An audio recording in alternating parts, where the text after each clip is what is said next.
오늘 잠언이 30장의 말씀을 의지해서 말씀드릴 제목은 아굴의 기도입니다. 아굴의 기도. 누구의 기도라고요? 아굴의 기도. 아굴의 기도. 본문의 말씀에는 아굴이라고 하는 사람이 등장을 합니다. 이 본문의 말씀에 아굴은 하나님 앞에 기도를 드리게 됩니다. 기도를 드리되 두 가지만을 구해요. 두 가지. 그런데 흥미로운 사실이 한 가지가 더 있는데요. 이 아굴의 기도는 잠언에 등장하는 기도 가운데 유일해요. 잠언 31장까지 있는 잠언의 말씀 가운데 유일하게 등장하는 그러한 기도라고 하는 거예요. 이것을 통하여서 우리는 기도에 대해서, 하나님 앞에 드리는 기도에 대해서 다시 한번 생각해 볼 수 있는 그런 시간입니다.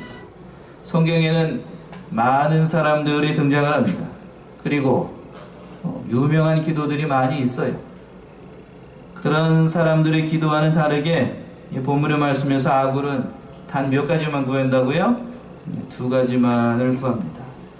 결코 화려하지도 않습니다. 다른 사람들이 기도하는 것처럼 아름다운 그런 말을 쓰지도 않고 미사오라고 하지요. 그런 말도 쓰지 않고 오직 두 가지만을 구합니다. 매우 소박하고 진솔한 그런 기도의 내용이에요. 그러나 아굴이 구한 이 두 가지 기도는 매우 깊은 뜻이 있다는 것을 우리가 잘 알아야 돼요. 오늘 이 시간에는 아굴이 구하였던 이 두 가지 간구를 통하여서 우리에게 들려주고자 했던 귀중한 말씀의 뜻을, 메시지를 생각해보고 은혜를 나누고자 합니다. 아굴이 했던 첫 번째 기도는 무엇이었을까? 허탄과 거짓말을 내게서 멀리 하옵소서 라고 이렇게 구하고 있어요. 8절 한번 읽어보시겠어요? 8절. 곧 허탄과 거짓말을 내게서 멀리 하옵시며 나로 가난하게도 마옵시고 부하게도 마옵시고 오직 필요한 양식으로 내게 먹이시옵소서. 예. 첫 번째 8절 상반절에 있는 것처럼 아굴이 구했던 첫 번째 간구는 허탄과 또 뭐를 멀리 해달라고요? 거짓말을 멀리 해달라고 기도하고 있어요. 이것은 아굴이 구하였던 그 자신의 인격 내면에 있는 것들을 구하는 겁니다. 그렇다라고 하면 아굴의 관점에서 무엇이 허탄한 것이고 무엇이 거짓말이라고 하는 것인가? 첫 번째 허탄이라고 하는 말은 히브리어의 원어적인 의미는 그런 뜻이 있어요. 공허함, 허무, 거짓이라는 그런 의미를 가진 말이에요. 그래서 이것은 일반적인 의미의 거짓말을 뛰어넘어서 하나님 앞에서나 사람 앞에서 가식적이고 이중적인 위선적인 태도를 취하는 것을 가리켜서 허탄이라고 얘기를 하는 거예요. 이 허탄에 대해서 아굴은 2절에서부터 4절에 대해서 4절까지 이 허탄이라는 것이 무엇일까를 설명을 하고 있어요. 그리고 거짓말이라고 하는 것은 아굴의 관점에서 무엇일까? 이것은 단순한 거짓말이 아니라 이 거짓말의 정체는 뒤에 가서 살펴보게 되겠지만 5절에서부터 6절 여기에 아굴의 관점에서는 허탄이 무엇이고 거짓말이 무엇인가를 설명을 하고 있습니다. 그렇다라고 하면 먼저 아굴이라고 하는 사람이 누구일까? 이 아굴이라는 사람에 대해서 좀 궁금하잖아요. 그 말씀이 1절에 나와 있습니다. 1절 한번 읽어보시겠어요? 30장 1절. 이 말씀은 야게의 아들 아굴의 잠언이니 그가 이디엘과 우갈에게 이른 것이니라. 예, 아굴에 대해서 소개를 하기를 누구의 아들이라고 되어 있어요? 야게의 아들. 야게의 아들. 여기까지만 알아요. 여기까지. 정확하게 누구인지 알 수가 없어요. 학자들마다 크게 두 가지로 추측을 합니다. 솔로몬 시대 때에 살았던 율법학자였다라고 주장을 하는 사람이 있고, 두 번째는 히스기야 때의 율법학자이면서 이 잠언 31장까지 있는 이 잠언의 말씀을 집필성한 사람이다 라고 말하는 사람들이 있어요. 또한 이디엘과 우갈이라고 하는 사람이 나오지요. 이디엘과 우갈, 이 잠언을 그들에게 썼다는 거예요. 이디엘과 우갈은 누구를 가리키는 것인가? 이것도 알 수가 없는데 아굴이 가리켰던 제자들이다 또는 아굴의 자손이다 라는 두 가지 견해가 있어요. 어느 것 한 가지 정확하게 얘기할 수 없고 추측할 뿐입니다. 그런데 분명한 한 가지 사실은 무엇인가 하면 그가 율법학자였다라는 것이고, 한평생 살면서 자기가 가장 중요하게 생각하고 있는 두 가지를 자신의 기도 속에서 7절과 9절에서 보여주고 있다고 하는 거예요. 아굴은 인간이라고 하는 것이 얼마나 허탄한 존재인가를 지적을 하고 있어요. 허망한 존재인가, 거짓된 존재인가를 지적을 하고 있다고요. 그 말씀이 2절에서 한번 보세요. 2절 한번 읽어보시겠어요? 나는 다른 사람에게 비하면 짐승이라 내게는 사람의 총명이 있지 아니하니라. 예, 아굴은 얘기하기를 나는 다른 사람에 비하면 무엇이라고 얘기하고 있어요? 짐승이다 라고 고백하고 있습니다. 왜냐하면 왜 자신은 짐승이라고 생각을 했는가? 자신에게는 무슨 총명이 없어요?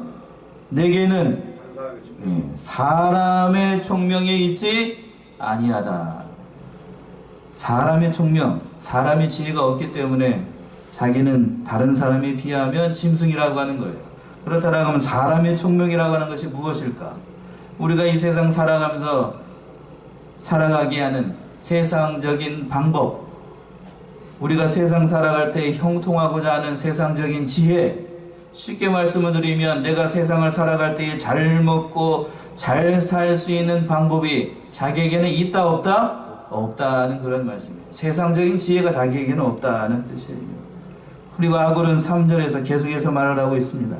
3절 한번 읽어보세요. 나는 지혜를 배우지 못하였고 또 거룩하신 자를 아는 지식이 없거니와. 예, 나는 무엇이 없다고요? 무엇을 배우지 못하였다? 지혜를 배우지 못하였다. 여기에서 말하는 지혜는 2절에서 말하고 있는 사람의 총명하고 대조가 되는 말씀이에요. 그렇다라고 하면 아굴이 말하는 3절에서 말하는 지혜하고 저 2절에서 말하고 있는 사람의 총명하고는 반대예요. 반대. 그 지혜가 뭘까요? 그 밑에 하반절에 나와 있어요. 또 누구를 아는 지식이 없거니와 거룩한 자를 아는 지식. 이것이 아굴의 관점에서 봤을 때는 뭐라는 얘기예요? 지혜. 이게 지혜라고요. 그것이 자신에게는 없다라고 얘기를 하는 거예요. 이것은 아굴이 자신의 영적인 무지를 솔직하게 고백을 하는 거예요. 곧 자기 자신은 하나님을 아는 지식과 지혜가 자기 자신에게는 없다는 사실을 강조하고 있는 겁니다. 그래서 중요한 사실 한 가지가 있는데, 잠언에서 나타내주고 있는 그 지혜, 궁극적으로 잠언이 보여주고자 하는 지혜라고 하는 것은 사람의 명철, 세상을 살아가는 방법, 또 세상 가운데가 형통해서 복을 받는 그런 방법을 얘기하고 있는 것이 아니라, 잠언에서 말하고 있는 지혜라고 하는 것은 겉으로 표면적으로 봤을 때에는 세상을 살아가는 이치 또는 세상을 살아가는 방법, 그러한 지혜를 말씀하고 있는 것 같지만 안으로 내면적으로 얘기를 할 때에는 더 깊은 영적인 지혜가 있다라고 하는 거예요. 이 말씀은 무슨 뜻인가 하면 아굴이 말하는 지혜라고 하는 것은 누구를 아는 지식이요? 3절 하반절에 거룩한 자를 아는 지식, 이것이 잠언에서 얘기하고 싶은 지혜이고 자기 자신이 얘기하고 싶은 지혜라라고 얘기하는 거예요. 나에게는 그런 하나님을 아는 지식도 없고 또한 뭣도 없다? 지혜도 없다. 솔직하게 고백하고 있는 거예요. 그렇다라고 하면 너희들은 하나님을 아는 지식이 있고 하나님을 아는 지혜가 있느냐라고 4절에서 물어보는 거예요. 4절. 여기까지 쫓아오셨어요? 좀 어려우셨나요? 잘 쫓아왔죠? 나는 이런 지혜와 지식이 없고 하나님을 아는 지식이 없고 세상적인 지혜도 없고 하나님을 아는 지식도 없다. 그렇다라고 하면 너희들은 그러한 지혜가 있느냐라고 물어보는, 어떠한 지혜? 하나님을 아는 지혜가 있는가? 그 말씀이 5절에 있는 말씀이에요. 4절에 있는 말씀. 4절 한번 읽어보셔요. 하늘에 올라갔다가 내려온 자가 누구인지, 바람을 그 장중에 모은 자가 누구인지, 물을 옷에 싼 자가 누구인지, 땅의 모든 끝을 정한 자가 누구인지, 그 이름이 무엇인지, 그 아들의 이름이 무엇인지 너는 아느냐? 예. 아굴은 저와 여러분들에게, 이 잠언을 읽고 있는 현대를 살아가고 있는 크리스찬들에게 5가지 질문을 하고 있는 겁니다. 예, 그랬지요? 다시 한번 보실래요? 하늘에 올라갔다가 내려온 자가 누구인지 물음표. 바람을 그 장중에 모은 자가 누구인지 물음표. 그 다음에 물을 옷에 싼 자가 누구인지 물음표. 땅의 모든 끝을 정한 자가 누구인지 물음표. 그리고 그 이름이 무엇인지, 그 아들의 이름이 무엇인지 이거 물어보는 거예요. 이러한 표현을 제가 유식한 게 아니라 신학적으로 표현을 할 때는 수사학적인 의문문이라고 얘기를 합니다. 무슨 의문문이라고요? 수사학적인 의문문. 성경에서 이렇게 표현한 구절들이 많이 있는데 사도 바울이 주로 사용했던 방법 중 가운데 하나예요. 이것은 뭐냐면 자기 자신이 가지고 있는 생각과 사상과 철학과 신학을 가장 중요한 순간에 표현을 할 때 물어보는 거예요. 환기시키기 위해서, 자신에게 집중하도록 하기 위해서 이런 방법을 쓰는 겁니다. 그래서 물어보는 거예요. 여러분 스스로 답해보라고. 5가지를 한번 답해보세요. 스스로 한번. 그게 무슨 얘기인지. 첫 번째, 한번 답을 해보세요. 하늘에 올라갔다가 누구인지 당신은 아세요? 그 사람이 누구이지요? 예수 그리스도가 바로 나오네요. 더 2번은 바람을 그 장중에 모은 자가 누구인가요? 누구요? 예, 바로 예수님이 나오네. 3번 물을 옷에 싼 자가 누구인가요? 예, 다 예수님이라고 하면 되나요? 4번 땅의 모든 것을 정한 자가 누구시지요? 예. 그 다음에 5번, 마지막으로 5번이에요.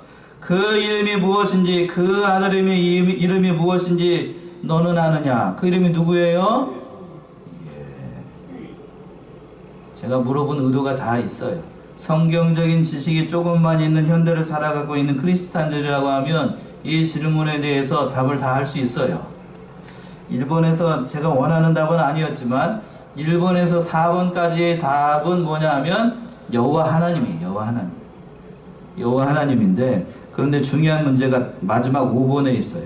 5번 문제에 대한 답은 이 아구르의 자문을 읽고 있는 그 당시 사람들의 성경 지식으로는 답을 할 수 없는 질문입니다. 무슨 얘기일까요? 그 아들의 이름을 알 수가 없기 때문이에요. 왜냐하면 여호와 하나님께서 그리스도의 이름을 그때에는 계시하지 않으셨어요. 5번 문제에 대한 답을 그런데 우리들은 알고 있습니다. 5번 문제의 답이 누구죠? 그 아들의 이름이 뭐죠? 예수 그리스도. 그런데 여기서 한 가지 중요한 사실이 있어요. 단순히 그 이름을 아는 것이 중요한 것이 아니라고 하는 거예요. 단순히 이름만, 예수 그리스도라는 그 이름만 안다라고 하는 것은, 그 이름을 아는 것은 귀신들도 그 이름은 잘 알아요. 어디 그렇게 되어 있죠? 누가복음 8장에 한번 가보세요. 귀신들도 예수 그리스도의 이름, 그 존귀하신 이름은 잘 알아요. 누가복음 8장 27절 28절 한번 읽어보셔요.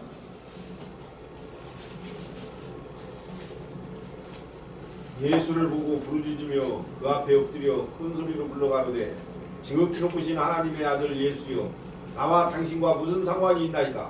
당신께 구하노니 나를 괴롭게 마옵소서 하니, 이는 예수께서 이미 더러운 귀신을 명하사 이 사람에게서 나오라 하셨습니다. 귀신이 가끔 이 사람을 붙잡음으로 저가 퇴사슬과 고랑에 매이어 지키었음때 그 매인 것을 끊고 귀신에게 몰려 광야로 나갔더라. 예, 누가 알아봤어요 지금? 누가 알아봤어요? 귀신이 누구를 알아봐요? 예수 그리스도를 알아봤어요. 28절 보시면 예수를 보고 부르짖으며 그 앞에 엎드려 큰 소리로 불러가로되, 어떠한 예수요? 지극히 높으신 하나님의 아들 누구? 예수요. 예, 누구도 알아봤더라? 귀신도 예수님은 알아봐요. 안다라고 하는 것은, 그러면 여기서 이름을 안다라고 하는 것은 그런 의미가 아니라는 것 정도는 아시겠죠? 이름을 안다라고 하는 것은 그 이름이 가지고 있는 모든 속성, 모든 상황, 인격 대 인격으로 주어지는 모든 것을 다 안다는 의미예요. 좀 더 쉽게 말씀을 드리면 하나님과 예수 그리스도와 1대1의 긴밀한 관계 속에서 그 예수를 인격적으로 안다라고 하는 거예요. 이것이 중요한 거예요. 아는 것이 중요한 거예요. 쉽게 말씀드리면 머리로 아는 게 중요한 게 아니고 어디로 알아야 돼요? 내 가슴으로 예수 그리스도를 영접하고 믿어야 된다는 얘기예요. 귀신은 예수 그리스도를 믿었을까요? 안 믿었을까요? 안 믿었어요. 믿지 않았어요. 믿지 않고 예수 그리스도의 이름만 안다. 그건 누구의 믿음? 귀신의 믿음이 귀신의 믿음. 인격적으로 아는 것이 중요하다라고 하는 것은 이렇게 긴밀한 관계 속에 하나님과의 관계를 가지고 있었던 사람이 구약 성경에서 모세입니다. 모세. 하나님께서는 모세의 이름을 아셨어요. 어떻게 아셨을까요? 출애굽기 33장 12절 한번 보시죠. 출애굽기 33장 12절 한번 읽어보세요. 모세가 여호와께 구하되 보시옵소서 주께서 나더러 이 백성을 인도하여 올라가라 하시면서 나와 함께 보낼 자를 내게 지시하지 아니하시나이다. 주께서 전에 말씀하시기를 나는 이름으로 너를 알고 너도 내 앞에 은총을 입었다 하셨사온즉. 예, 그 밑에 하반절쯤에서 보게 되면 이렇게 되어 있죠. 주께서 전에 말씀하시기를 나는 뭘로도 알고 이름으로도 너를 알고. 이름으로도 안다는 거예요. 이름으로 안다는 사실이 중요해요. 이름으로 안다는 것은 단순히 이름을 안다는 게 아니고 그 이름으로 대표되는 모세라고 하는 한 인격 모든 것을 하나님께서 다 아신다고 하는 거예요. 모세는 이러한 긴밀한 관계 속에서 하나님을 바로 알고 바로 깨닫고 하나님을 믿었다라고 하는 사실이 중요한 거예요. 결국 이 본문의 말씀을 돌아와서 아굴이 다섯 번째 질문하는 것은 하나님의 그 지극히 높으신 하나님의 아들을 그 고유 명사를 아는 것이 중요한 것이 아니라 하나님과의 긴밀한 관계 속에서 그 예수 그리스도를 믿느냐 혹은 어떻게 하느냐 믿지 않느냐라고 하는 것이 중요하다라고 하는 거예요. 즉 이러한 질문에 대해서 예수 그리스도에 대해서 이 말씀 자문으로 돌아와서 하나님의 아들과의 그러한 긴밀한 관계 속에서 그 아들을 영접하지 않는 자들은 어떠한 사람들이더라? 허탄한 사람들이다 라는 말씀이에요. 거짓된 사람들이다 라고 하는 거예요. 하나님을 알지 못하고 예수 그리스도를 알지 못하고 살아가는 사람들은 이 세상에서 어떠한 사람들이더라? 허탄한 사람이다 라고 하는 거예요. 아굴의 관점에서는 하나님도 모르는 사람들, 또 그 아들의 이름을 모르는 사람들은 허탄한 사람들이고 또한 거짓말쟁이들이라고 하는 거예요. 그 말씀이 그 5절과 6절에 있는 말씀이에요. 먼저 한번 5절 한번 읽어보세요. 5절. 하나님의 말씀은 다 순전하며 하나님은 그를 의지하는 자의 방패시니라. 예, 이 말씀처럼 하나님의 모든 말씀은 다 순전합니다. 믿으시나요? 아멘. 예. 또한 하나님은 그를 의지하는 모든 자들에게 방패가 되어 주십니다. 맞습니까? 네. 예. 그런데 문제는 이처럼 생각하지 않는 사람들이 있다라고 하는 거예요. 어떻게 생각을 하나? 6절처럼 생각하는 사람들이 있습니다. 6절 한번 읽어보세요. 너는 그 말씀에 더하지 말라. 그가 너를 책망하시겠고 너는 거짓말하는 자가 될까 두려우니라. 예. 어떤 사람들은 순전하신 하나님의 말씀에 대해서 어떻게 한다고요? 더해요. 왜 더할까요? 하나님의 말씀 뭔가가 부족하게 느끼기 때문에 뭔가를 더해요. 그래서 하나님보다 또한 더 의지하는 것이 있어요. 이 세상 살아갈 동안 여러분이 더 의지하는 건 뭔가요? 하나님보다 더 의지하는 것 돈인가요? 아니면 물질인가요? 명예인가요? 건강인가요? 자녀들인가요? 그것이 그 아굴의 관점에서 봤을 때에 순전하신 하나님의 말씀을 믿지 않고 그 하나님을 의지하지 않는 자가 어떠한 자들이라고요? 6절 하반절에 너는 거짓말하는 자가 될까? 두렵다. 하나님을 의지하지 않는 인생, 하나님의 말씀을 믿지 않는 인생은 어떠한 자들이라고요? 거짓말하는 자들이다 라고 하는 거예요. 하나님의 말씀에 더하거나 감하게 되면 하나님께서 그 생명책에서 지워버린다 라고 얘기하고 있어요. 어디에 그렇게 되어 있죠? 요한계시록 한번 가봅시다. 22장 18절. 요한계시록 22장 18절. 내가 이 책에 예언의 말씀을 만일 누구든지 이것들을 위해 더하면 하나님이 이 책에 기록된 재앙들을 그에게 더하실 터이요 19절까지요. 만일 누구든지 이 책의 은혜 말씀에서 제하여 버리면 하나님이 이 책에 기록된 생명나무와 이 거룩한 성의 참여함을 제하여 버리시리라. 예. 이 말씀처럼 하나님의 모든 말씀을 더하게 되면 이 책에 있는 뭐를 더해버린다고요? 재앙들을 더해버린다라고 말씀하고 있어요. 만일 빼버리면 생명나무와 그 모든 유업을 다 빼버리겠다라고 말씀하고 있습니다. 그러면 아굴이 첫 번째 간구에서 얘기하고 있는 것은 이 하나님을 알지 못하는 인생들은 허탄한 인생들이고 또 거짓말하는 자들이다 라고 하는 거예요. 그러니까 자신에게 허탄과 이 거짓된 것을 다 멀리 해달라고 첫 번째 간구했던 거예요. 두 번째 뭐라고 간구하고 있어요? 오직 일용할 양식을 구해달라고 기도하고 있습니다. 그럼 8절 다시 한번 읽어보세요. 8절. 곧 허탄과 거짓말을 내게서 멀리 하옵시며 나로 가난하게도 마옵시고 부하게도 마옵시고 오직 필요한 양식으로 내게 먹이시옵소서. 예. 8절 하반절에 아굴은 두 번째 간구하기를 나로 가난하게도 마옵시고 부하게도 마옵시고 오직 필요한 양식으로 내게 먹이시옵소서 라고 기도하고 있습니다. 이것은 자신이 하나님을 믿고 있을 때에 외면적으로 필요한 모든 것들을 간구하는 그러한 기도입니다. 나로 가난하게도 마옵시고 부하게도 마옵시고 라고 기도하고 있어요. 자, 여기서 한번 보세요. 여러분들은 하나님 앞에 기도할 때 어떻게 기도하지요? 이렇게 기도하지 않습니다. 어떻게 기도하죠? 보통 기도할 때에 나를 부하게 하시고 세상 가운데서 잘되게 해달라고 기도합니다. 내가 양심이 있어서 나라고 기도하지 않는다라고 하면 누가? 내 자손이 잘되게 해주시고 똑똑하게 해주시고 이쁘게 나오게 해주시고 그렇게 기도해요. 그러나 아굴이 지금 뭐라고 기도하고 있어요? 나로 가난하게도 말고 뭐하게도 말고 부하게도 말고 라고 그렇게 기도하고 있습니다. 우리는 보통 그렇게 기도해요. 이왕 주시는 거 다른 사람들이 그렇게 기도하게 해주시고 내가 기도할 때는 그럽니다. 이왕 해주시는 거 눈 딱 감고 하나님 저에게는 어떻게 해주시고 잘 되게 해주시고 내 자식은 어떻게 하고 형통하게 해주시고 이렇게 기도하기가 쉬워요. 그러나 오늘 말씀에서 보게 되면 아굴은 그렇게 기도하고 있지 않다라고 하는 거예요. 나로 뭐하게 하지 말고 거듭 얘기해요.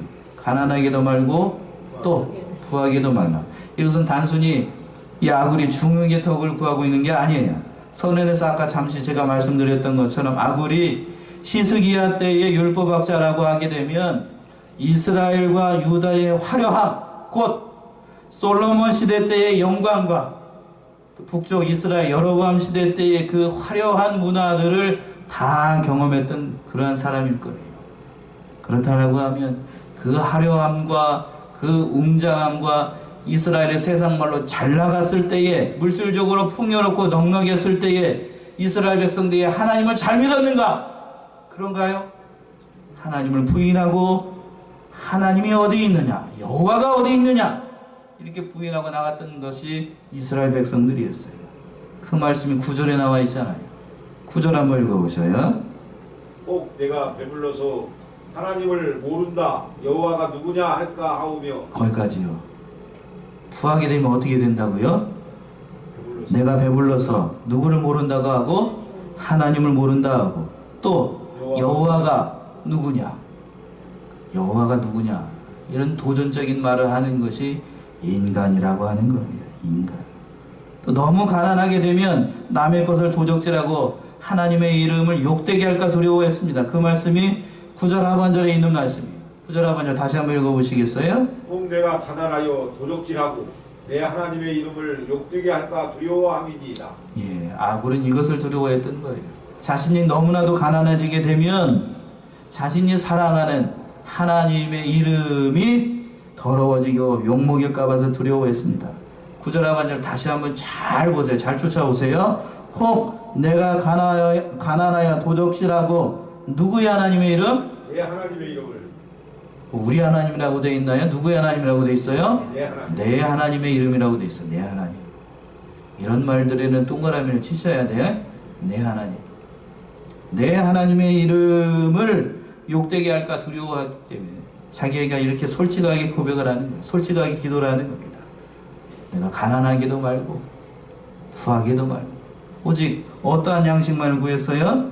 필요한 예, 그 8절 하반절에서 오직 필요한 양식으로 내게 먹여달라라고 기도하고 있습니다. 필요한 양식이라고 하는 것은 원어적인 의미로 법도나 규례에 정해진 떡을 의미로 하는 거예요. 즉 나에게 필요한 것은 오직 하나님께서 나를 위해서 마련하신 분량만큼의 떡만을 구한다라는 말씀이에요. 일용할 양식, 필요한 양식 하니까 어느 분이 갑자기 생각이 나죠? 누가 기도하는 거하고 똑같아요. 이 말씀이 우리 주님께서 주기도문에서 간구한 그 간구와 일맥상통합니다. 주기도문의 내용이 어떻게 되는데요? 우리는 예배 끝날 때마다 주문처럼 외우고 있어가지고 주기도문에 그런 말이 있는지도 잘 몰라요. 한번 해볼까요? 시작. 하늘에 계신 우리 아버지여, 이름이 거룩히 여김을 받으시오며 나라의 마옵시며 뜻이 하늘에서 이룬 것 같이 땅에서도 이루어지이다. 여기까지가 하나님에 대한 거예요. 하나님에 대한 거. 그 다음에 오늘날 우리에게 일용할 양식을 주옵시고, 여기서부터 세상에서 우리에게 구한 거예요. 오늘날 우리에게. 자, 예수님께서 이 세상에 살아가는 사람들에게 가장 중요한 것이 무엇인지를 바로 알고 구한 건데, 제일 처음에 구한 것이 뭐예요? 일용할 양식이에요. 일용할 양식. 그 다음에 한번 해봅시다. 그 다음에 또 뭐라고 되어 있나요? 다음에 우리가 우리에게 죄 지은 자를 사하여 주옵시고, 그리고 또 우리를 시험에 들게 하지 마옵시고 다만 악에서 구하옵소서. 이 첫 번째 구하였던 것이 뭐라고요? 일용할 양식이었어요. 그만큼 아굴의 기도가 누구의 기도를 지금 알고 있다는 사실을 보여주는 거예요. 예수 그리스도의, 자 4절에서 보세요. 4절 맨 한 마지막에 5번째 질문이 있었지요. 그 이름이 무엇인지, 그 아들의 이름이 무엇인지 너는 아느냐? 라고 물어봤어요. 아굴은 지금 기도하면서 어디까지 간 걸 알 수 있죠? 그 아들의 이름이 무엇인지를 아는 경지까지 이른 거예요. 뭔 얘기인지 아시겠어요 지금? 그러니까 아굴이 이렇게 기도할 수 있는 거예요. 뭐라고 마지막에 무슨 양식만 구한다고? 지금 자신의 필요한 양식만을 구했던 거예요. 그래서 이렇게 기도한 겁니다. 그리고 마지막으로 세 번째는 중요한 사실인데, 나의 죽기 전에 달라고 기도하고 있어요. 그 말씀이 7절에 있는 말씀이네요. 7절 한번 읽어보시겠어요? 내가 두 가지를 주께 구하였사오니 나의 죽기 전에 주시옵소서. 아굴은 하나님 앞에 이 두 가지를 기도를 했어요. 첫 번째는 뭐로 기도를 했죠? 허탄과 거짓말을 내게서 멀리 해달라고 기도했고, 두 번째는 어떠한 양식을 달라고? 가난하기도 말고 부하기도 말고 일용할 양식을 달라고 기도했어요. 그리고 이 두 가지를 자신이 어떠하기 전에? 죽기 전에 이루어 달라고, 죽기 전에 달라고 기도했습니다. 아굴이 간절한 마음을 읽을 수 있는 그런 기도의 내용이기도 합니다. 아굴이 이처럼 하나님 앞에 죽기 전에 이루어 달라라고 하는 사실이 의미가 있어요. 여러분들이 죽어버리면, 죄송해요 이렇게 표현해서, 소천하게 되면 이 모든 것들 다 필요 있는 것이 돼요? 필요 없는 것이 돼요? 필요 없어요. 그러니까 아굴이 아주 기도를 잘한 거예요. 자신이 어떠하기 전에? 죽기 전에 하나님 앞에 가기 전에 이러한 사실이 자신에게 이루어 달라고 기도하는 거예요. 이렇게 기도한 사람이 또 한 사람이 있어요. 구약 성경에서 다윗입니다. 한 군데만 더 찾아볼게요. 시편 39편 13절 한번 읽어보세요. 시편 39편 13절. 주는 나를 용서하사 내가 떠나 없어지기 전에 나의 건강을 회복시키소서. 예, 13절, 39절, 39편의 말씀 맨 마지막 절이 13절인데 이렇게 다윗이 기도하고 있습니다. 주는 나를 어떻게 하시고? 용서하사 내가 떠나 없어지기 전에 나의 뭐를 회복시키소서? 건강을 회복시키소서 라고 기도하고 있어요. 첫 번째 간구를 할 때 다윗이 뭐라고 그랬냐면, 주는 나를 어떻게 해달라고? 용서해달라고.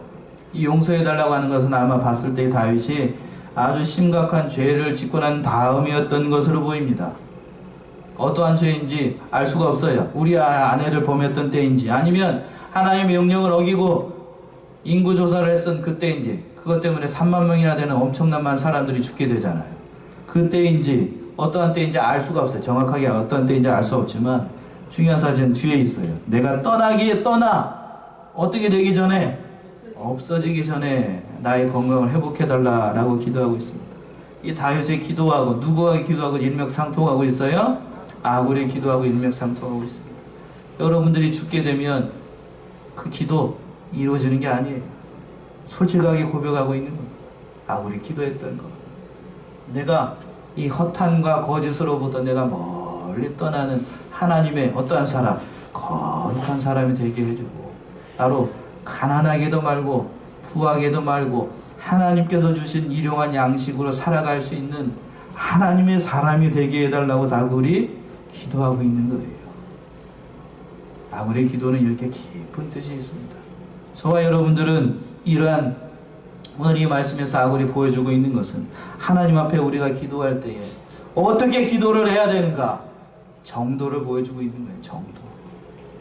우리 사랑하는 양문의 성도님들이 이러한 사실을 깊이 깨닫고 정말로 하나님께서 어떠한 분이신가, 예수 그리스도가 어떠한 분이신가를 바로 아는 것이 무엇보다도 중요해요.